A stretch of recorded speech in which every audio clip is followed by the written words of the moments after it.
Hey everyone, welcome back. Did eFootball stop working right after you updated your iPhone to a new iOS version? Here's a quick fix. First, go ahead and restart your iPhone completely. Hold the side button and volume down at the same time. Slide to power off. Wait 30 seconds, then turn it back on. iOS updates create temporary conflicts with graphic-heavy apps like eFootball, and a full restart clears most of these right away. After restarting, go ahead and open your App Store and tap on the profile picture at the top right corner. Scroll down and look for eFootball in the app list of available updates. Since Konami typically pushes iOS compatibility patches quickly after major Apple releases.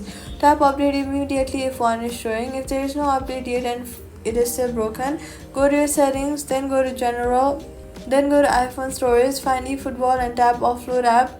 Once you find it, go ahead and go to your app store and reinstall it fresh to get a clean build for your current iOS. All you've got to do is restart your iPhone, check the app store for any football update, offload and reinstall if needed. eFootball works on your new iOS, and that's it. Subscribe.